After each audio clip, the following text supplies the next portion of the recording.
ఇప్పుడే జీ5 app download చేయండి. చూడండి మీ ఫేవరెట్ టీవీ షోస్ ఎప్పుడైనా ఎక్కడైనా. చంపాను అని ఒక మాట, చంపలేదు అని ఒక మాట ఎలా చెప్తున్నారు?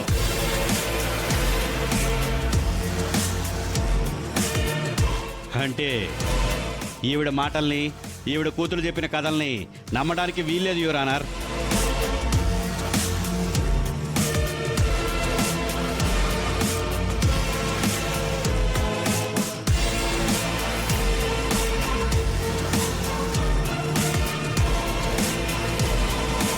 లేదు జడ్జి గారు, నేనెప్పుడూ మాట తప్పలేదు, ఎప్పుడూ మాట మార్చలేదు. ఇప్పుడు మాట మారుస్తున్నారు కదా.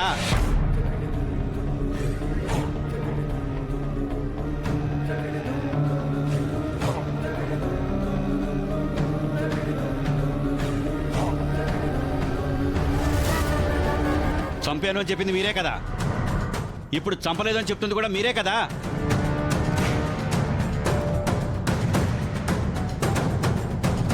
ఈ రెండింటి మధ్య జరిగిన పరిస్థితుల్ని మీరు పరిగణలోకి ఎందుకు తీసుకోవడం లేదు సార్?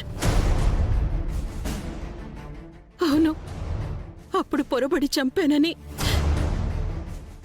నా భర్త కోసం ఒప్పుకున్నాను. ఇప్పుడు పొరపాటు తెలుసుకుని జరిగింది చెప్పుకుంటున్నాను.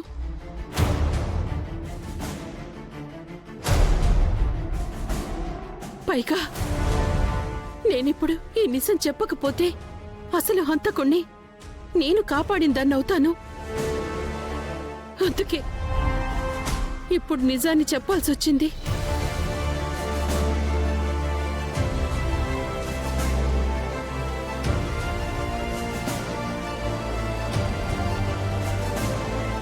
ఓకే శ్రీమతి జానకి గారు, నేను పొరబడి నా భర్త కోసం హత్య నేరాన్ని మీద వేసుకున్నాను. ఇప్పుడు నిజం చెప్పకపోతే అసలు నేరస్తుల్ని కాపాడిందని అవుతాను అని చాలా గొప్ప మాటే చెప్పారు. హత్య మీరు చేయలేదు, మీ భర్త చేయలేదు. మరి అసలు నేరస్తులు ఎవరు?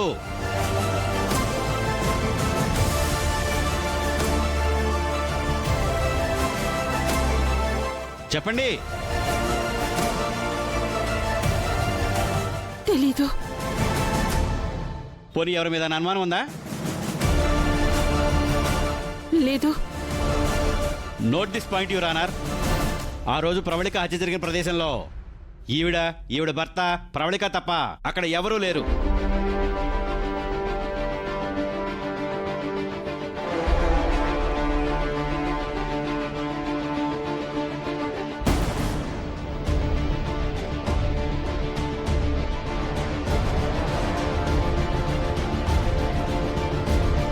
ఆ ఊర్లో కూడా ఆ ప్రవళికకు వీరి కుటుంబంతో, ఈమె భర్తతో తప్ప ఎవరితోనూ సంబంధం లేదు. నేను ముందుగానే వివరించినట్లుగా విడిపోయిన ఈ భార్యాభర్తల మధ్యకి ప్రవళిక వచ్చింది.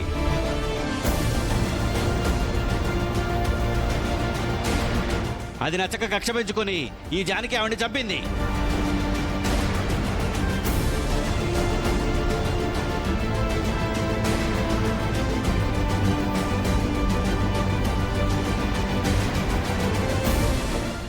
జీ5 యాప్ డౌన్లోడ్ చేసి అన్ని ఎపిసోడ్స్ పూర్తి ఉచితంగా చూడండి.